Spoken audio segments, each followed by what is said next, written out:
Hi guys, welcome back to my channel. If you're new here, my name is Amy. I'm a mum of two boys and really happen to love books. So if you want to see some more videos from me on my cozy little corner of the internet, then please consider subscribing. It will be amazing to have you here. So this is going to be my last video before Christmas. So if you are watching this before Christmas, I hope you have an amazing time that is calm and gentle and it's everything you ever wanted. And if it has already been Christmas by the time you're watching this, I hope you had an amazing festive time. So this video isn't really Christmassy. I was going to do an unhaul, but some of the books that I was going to unhaul I need to include in another video because some of them were books I read in 2024, and I'm going to do an entire wrap up of all the books I read in 2024, so I would rather have the physical copies of them for that. But anyways, I'm digressing. In today's video we are going to go over 30 books that I want to read before I turn 30. So I turn 30 in July of 2027, so I've got just over 2 and a bit years to read these books.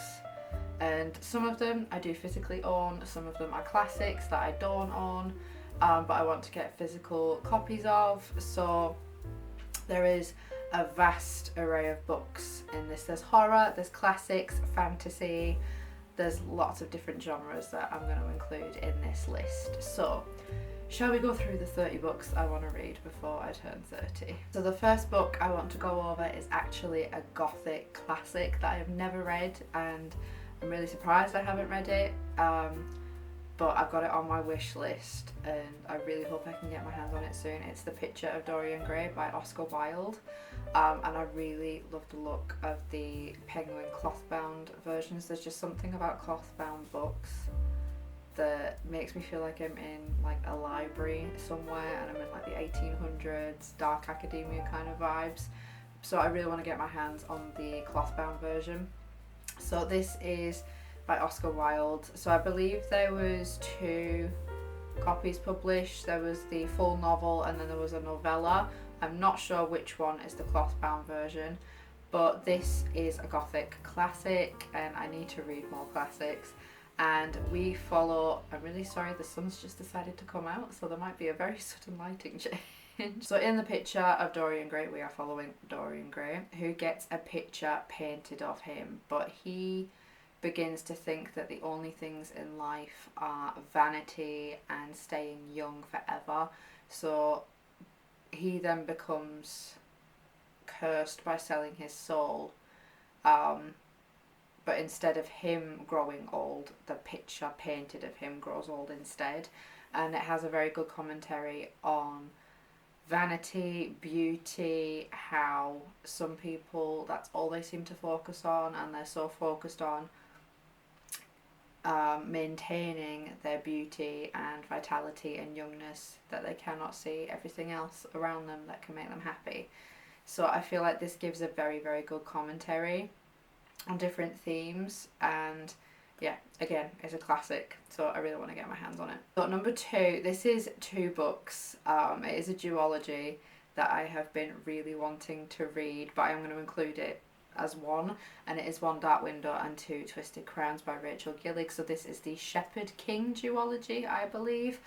So this is a gothic fantasy with magic, and I think the main character has, I don't know if she hears voices in her head, but she believes that there is something in her head called the monster, I believe.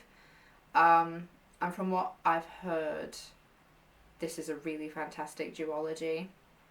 And the magic system involves different cards, I believe, which is a magic system I haven't really heard of before, and I love the fact that authors are now delving into new magic systems, especially authors like Brandon Sanderson, which will be mentioned in this list. But yeah, I am very, very excited to read the Shepherd King duology at some point in the next few years. So number 3 is Kiki's Delivery Service by Eiko Kadono.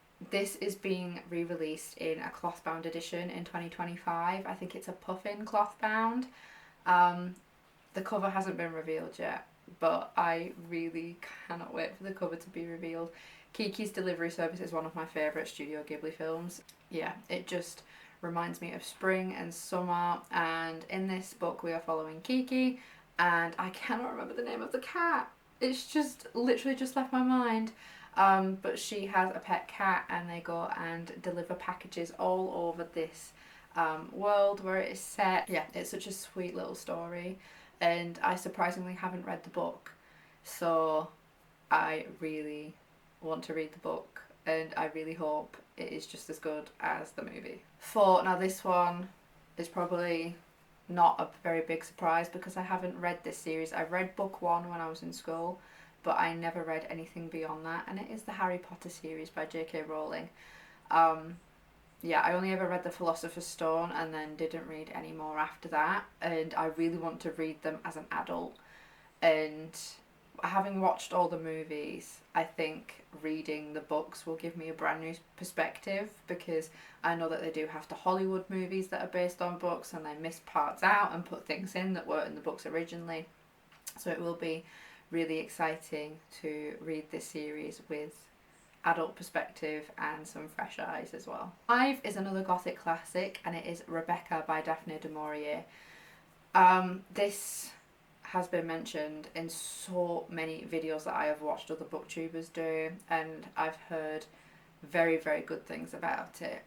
So we follow our main character, I can't remember her name, but she meets a man and they get married. She moves into his estate where his servants and maids are not very nice to this female main character, and they tell lots of stories about Rebecca, who is her new husband's wife, who I believe passed away. I'm not sure about anything else that happens in the book. I'm not sure if it's a ghost story or some kind of thriller-esque vibe. I'm not entirely sure, but I need to read more classics before I turn 30, and I think Rebecca definitely comes under that classics list. Next is a fantasy that I have heard absolutely amazing things about, and I did mention the sequel to this book in my 2025 anticipated releases video. If you want to watch that, I'll put the link down below. It's When the Moon Hatched by Sarah A. Parker, and the sequel, A Ballad of Falling Dragons, comes out in October of 2025. So I want to read this, but I also want to wait until A Ballad of Falling Dragons comes out as well, because I'm in this habit at the minute of wanting to have a full complete series before I read any of the books, because then I'm not left hanging and I can just jump straight into the next one. So this is an enemies to lovers fantasy romance, I believe, with an assassin, and I think it's, yes, so an evil king and an assassin. So Rave and Khan. Together they seek truths that threaten to unravel everything they knew about their world and each other. So very, very excited for this. And the cover, the naked hardback of this one, broken things make the sharpest weapons. I love that. And it's got dragons in it. So what's not to love about this book? It's just a bit chunky. That's the only thing that scares me. But I have read a 600-page book this year, so hopefully I can fly through this if I enjoy it. Now, this book has been mentioned so many times on my channel, I might as well just have it's an own video by itself, and I will be doing a reading vlog once I have read this entire series, and it is the Belladonna series by Adalyn Grace. I have been kind of putting off reading this because I know once I get involved in this world, I am not going to want to leave it, and I will be a wreck by the time I have read the 3rd book. So this is a YA gothic fantasy romance. We follow Signa, who has been passed from pillar to post since she was a little baby. She was orphaned as a baby, and because she came from quite a rich family, all of the caregivers that she's had, they just want her money basically. But what also happens is Signa seems to be cursed and cannot die, and death seems to follow her everywhere, and death attacks her caregivers. Every single family has befallen some misfortune while they have Signa in their care. So this also has a murder mystery in it as well. When she goes to her new caregivers, the Hawthorns, the mother passed away, but the ghost of the mother actually visits Signet and says, I was poisoned. So her and a personification of death actually team up to try and solve this mystery. So very, very excited to read this, but also very scared because I think, like I said, once I delve into this world, I'm not going to want to leave it. Number 8 is Her Majesty's Royal Coven series by Juno Dawson. This just is screaming to me. I mean, the covers alone, I've seen them in person and they are like highlighter pink, yellow, like they're very bright, so they're very, very eye-catching. But the premise that Queen Victoria had a coven of witches that she relied on was just, that's just so cool.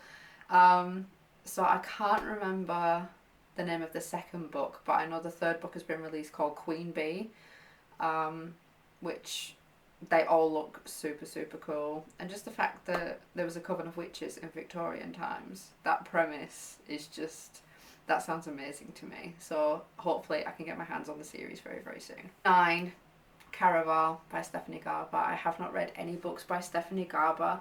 I have Once Upon a Broken Heart on my bookshelf. I haven't got either of the other 2 books in the trilogy, I should say. But I haven't got any books from the Caraval series. And now that Spectacular is out and they've released all the editions that match, I feel like I kind of need them all. So this is, I don't know what this is about. I think it has kind of like, is it circus themes or like a theatre of wonders kind of theme? But I think it is a fantasy and it's got some romance in it as well. So that is super, super exciting. But just the amount I've heard about Caraval, I feel like it would be a bit of a sin if I didn't read it. So hopefully I can get my hands on the special editions and then I can have all 4 of them together. And then once I finish the trilogy, I can read Spectacular as well, which is the little Christmas novella. So fingers crossed, I read them and I enjoy them. 10. Now this is the first Brandon Sanderson book I'm going to mention, and this is Yumi and the Nightmare Painter by Brandon Sanderson. So this is kind of like a dystopian, futuristic style fantasy, I believe. So I think Brandon Sanderson is a very, very refreshing author. So my husband and one of our best friends, they have just finished another set of books by Brandon Sanderson, which will be mentioned further on down this list. But his writing style just seems to be really refreshing. The magic styles he uses as well, they seem to be quite new and not mentioned in any other books before. But Yumi and the Nightmare Painter, it is a standalone. So I feel like I should read some standalones first just to get used to Brandon Sanderson's writing before I delve into his series as well. And Tress of the Emerald Sea is another one that I really want to read as well. 11 is the Plated Prisoner series by Raven Kennedy. So we start off with Gild in that series. And I think this is a Hades... No, this is a King Midas retelling. So King Midas is the king who everything that he touched turned to gold. And I cannot remember the name of the FMC, but she is basically his prisoner. She is treated rather well, even though she is a prisoner, but we do see some darker sides in this book as well. So I do believe there are some trigger warnings for this series, which I will need to look up before I delve into it. But I've heard so many good things about the Plated Prisoner series, so I feel like I have to pick it up, especially now that Goldfinch has been released as well. So the next book I want to talk about, I recently bought this, and I will be doing a book haul video after the new year, which this will be included in.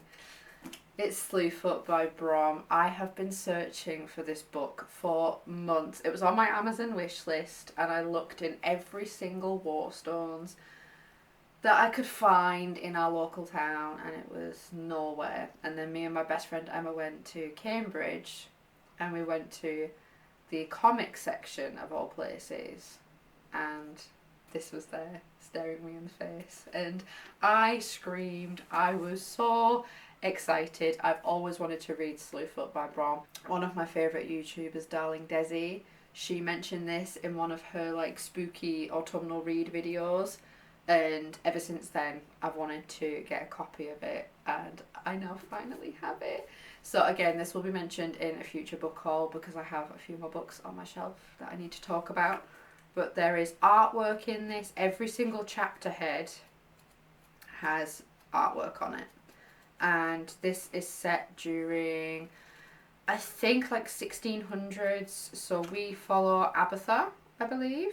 Yes. An ancient spirit awakens in a dark wood. The wild folk call him Father, Slayer, Protector. The colonists call him Slewfoot, Demon, Devil. To Abatha, a recently widowed outcast, alone and vulnerable in her pious village, he is the only one she can turn to for help. Together they ignite a battle between pagan and Puritan, one that threatens to destroy the entire village, leaving nothing but ashes and bloodshed in its wake. So set in colonial New England. So this sounds very, very interesting. I think it's going to give a lot of commentary on feminism and the vulnerability of women who have been widowed, especially, and witchcraft. And I need to read this, but I kind of want to wait until the autumn time now. But we'll see how I get on with the rest of my reading goals for next year. The camera angle might have changed ever so slightly because I finished filming this video and then realised that the second half was blurry. So I'm really sorry if this is blurry, you guys. I really hope it's not, but hey ho. It doesn't look to be blurry, so I think we're good. Okay, so we got to number 13. Let's try this again and get this finished. 13 on my list is A Series of Unfortunate Events by Lemony Snicket. And I read this a lot when I was a kid, but I didn't get to read the final few books in the series. So there's 13 books altogether, but they are quite short and they are very easy to read from what I remember. So we follow Violet, Klaus and Sunny, who are the Baudelaire children, and their parents died in a fire. But there is a lot of conspiracy surrounding this fire, thinking that it was caused on purpose. And then Count Olaf comes in, who claims to be their long-lost relative. He's not their long-lost relative. He just wants all of their inheritance money. And this entire 13-book series basically follows Count Olaf trying to catch the Baudelaire children after they go on the run, and him coming up with plans and traps to catch the Baudelaire children. It's a very, very dark series, actually, if I think about it.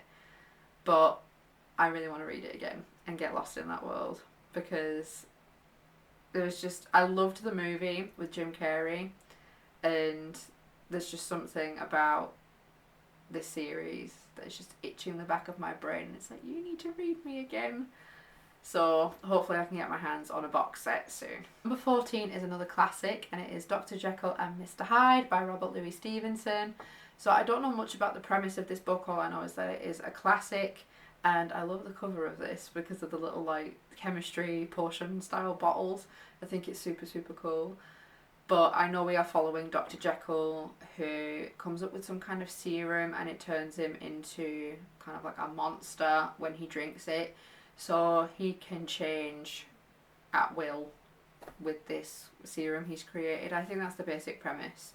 I'm probably wrong, but I still need to read it because it is a classic that I haven't read yet, and I definitely need to read more classics. Number 15 is based off another Studio Ghibli film, and it is Howl's Moving Castle by Diana Wynne Jones.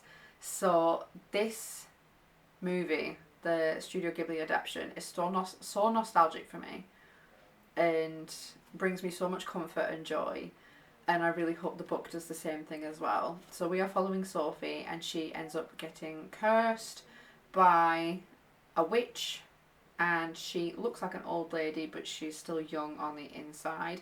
And then she meets Howl.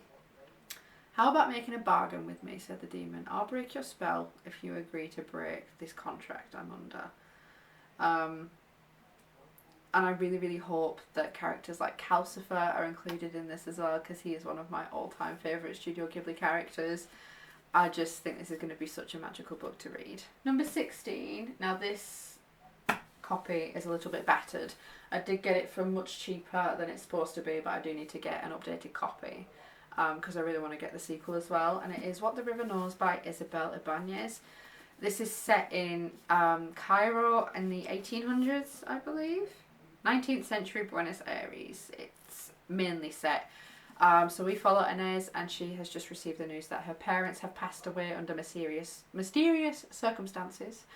So she has to travel to Cairo, which was their last known location, and she has a very handsome assistant to help her.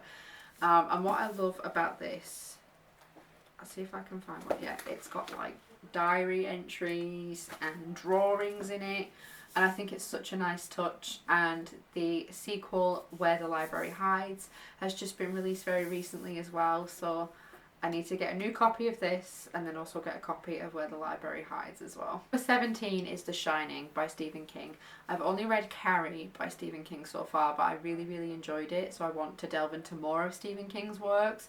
I will not be reading it because I do have quite a big fear of clowns, and I might read another book with a clown in it. I think it's called Clown in a Cornfield.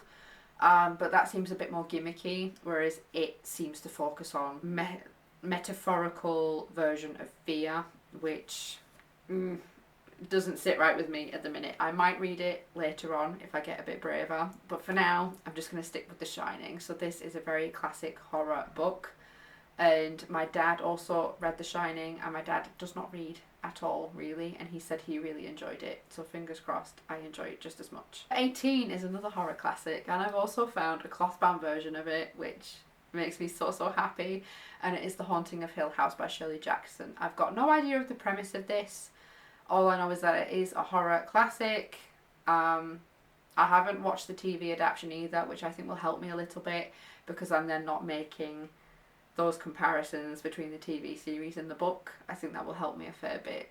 But I need to get into reading more classics and also more horror as well. Number 19. Now this is a classic that is going to bring back so much childhood nostalgia for me, I think, and it is Peter Pan by J.M. Barrie. I have not read Peter Pan. I never read it as a kid, but one of my favourite ever childhood movies is Hook, with Robin Williams and Dustin Hoffman.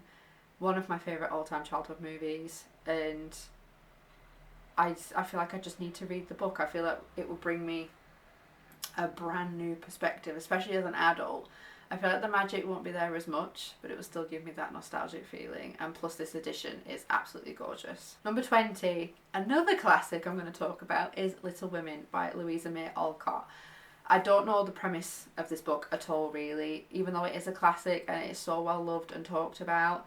I don't know much about the premise, and I'm kind of glad I don't, because I do want to go into this with fresh mind, fresh eyes, fresh perspective, and finally get this read, because I want to put it on so many TBRs, but I feel like it would be perfect for this time of year where it's nearly Christmas, because I know that some of the scenes in the book are set in Christmas time.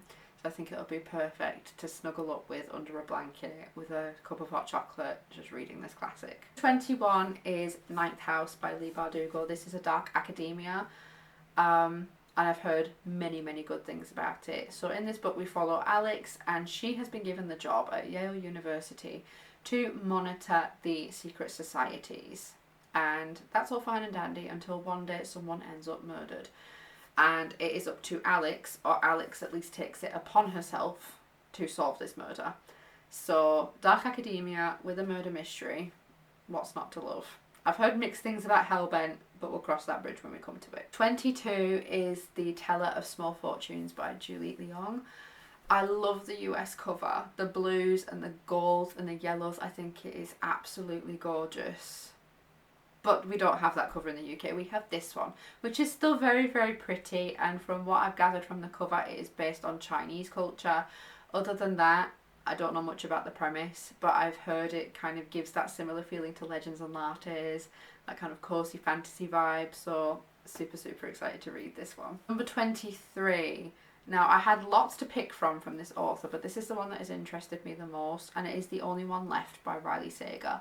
I have read Home Before Dark by Riley Sager and really enjoyed it, and The Only One Left is the one that keeps calling out to me the most. It is a thriller. I think it might be a murder mystery as well, and one of the suspects is actually mute. And I think she eventually starts to tell her story. So it's going to be very interesting to see how that kind of pans out. Because I am a big fan of Riley Sager's writing, and I hope I can read some more of his books very soon. Number 24, I feel like this has to be on my 30 books before 30 list, and it is the Mistborn series by Brandon Sanderson. My husband and one of our best friends have just finished the audiobook of the Mistborn series, and they said they absolutely adored it. And I really do want to read the Mistborn series because I feel like I need to jump on this Brandon Sanderson bandwagon. I haven't jumped on it yet, but I feel like I need to. So Mistborn is definitely on this list. 25, another set of classics that I haven't read is The Lord of the Rings and The Hobbit by J.R.R. Tolkien.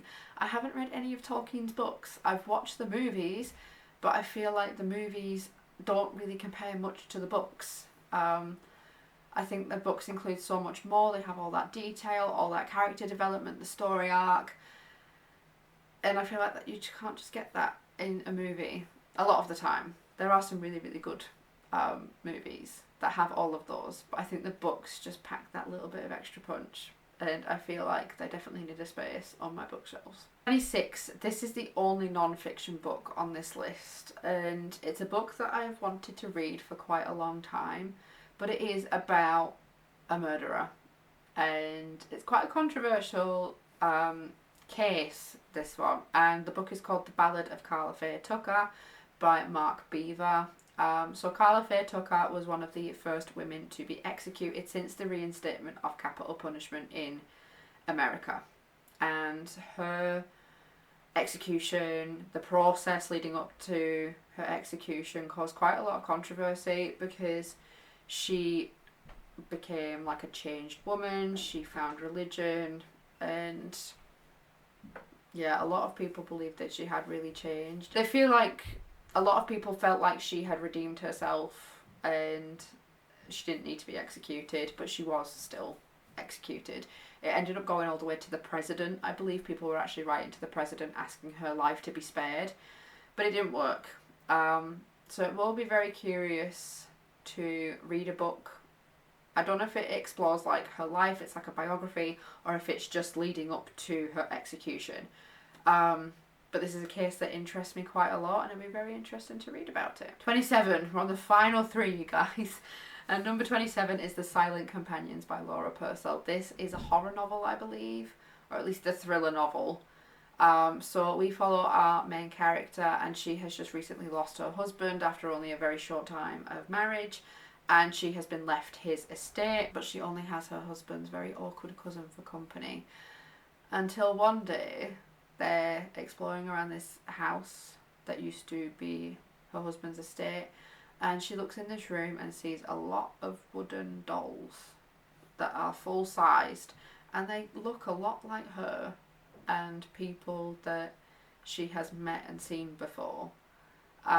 So she locks the door, a bit freaked out, and then these dolls start appearing in different places around the house, which sounds absolutely terrifying, but I definitely want to read about it. Number 28 is Emily Wilde's Encyclopedia of Fairies by Heather Fawcett.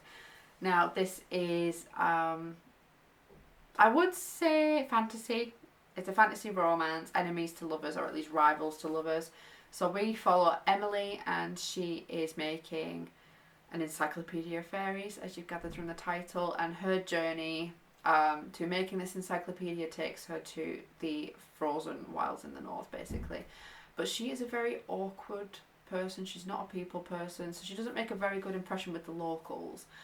And that is until her rival Wendell comes along, and he is very much the opposite. He is a people pleaser. He is very much a people person, and he kind of like appeases all of the locals that Emily seems to have annoyed, and they end up working together, and a romance eventually does ensue. So very excited to read this series, and I think the third book comes out next year, sometime in 2025, which is super exciting as well. Number 29. Now this is a Dracula retelling, and I've been trying to get my hands on as many Dracula retellings as I can find since I read Dracula and absolutely loved it. And this one is Lucy Undying by Kirsten White. So we follow Lucy Westenra in this book, who is one of the first victims of Dracula in Bram Stoker's Dracula. But from what I've gathered, this is about Lucy trying to find her life again after escaping Dracula and trying to find her purpose and love as well, because being with Dracula for so long, I don't think there was much love there, to be honest. But one big change in this book is that in the main book Dracula, Lucy has a male love interest. In this book, it is sapphic. So it'd be very interesting to see how that works and if it does work. But yeah, very, very excited to read a fresh perspective on the Dracula storyline. And the last book, we are on book number 30 of the 30 books I want to read before 30. That's a lot of 30 in one sentence. But it is Aragon by Christopher Paolini. This book screams nostalgia to me. This entire series just screams nostalgia to me, to be honest. And sorry, there was just a giant bug that flew up here and I'm kind of freaked out now. But Aragon is a book that I wanted to read since I was a little kid, and I only got so far into it because the writing is tiny and it's a very, very chunky book. But now I'm an adult, I really want to delve into this world. The movie I did not like. I thought the movie was awful. But this book has everything. It's got found family, fantasy, suspense, action, adventure, a bit of romance. It's got so much stuff in there, and from what I remember, the character development was chef's kiss. Absolutely loved it. So yeah, I really want to read it with a fresh set of eyes as an adult. So that is 30 books I want to read before I turn 30. I hope you guys have really enjoyed this video, and I hope you guys have or have had a wonderful Christmas. So yeah, it's going to be very, very weird uploading after Christmas because I feel like it's not even close to Christmas yet and we are only a week away. So yeah, very, very excited. So again, I hope you guys have enjoyed this video. I'm going to wrap this up here and I will see you very soon in the next one. Bye.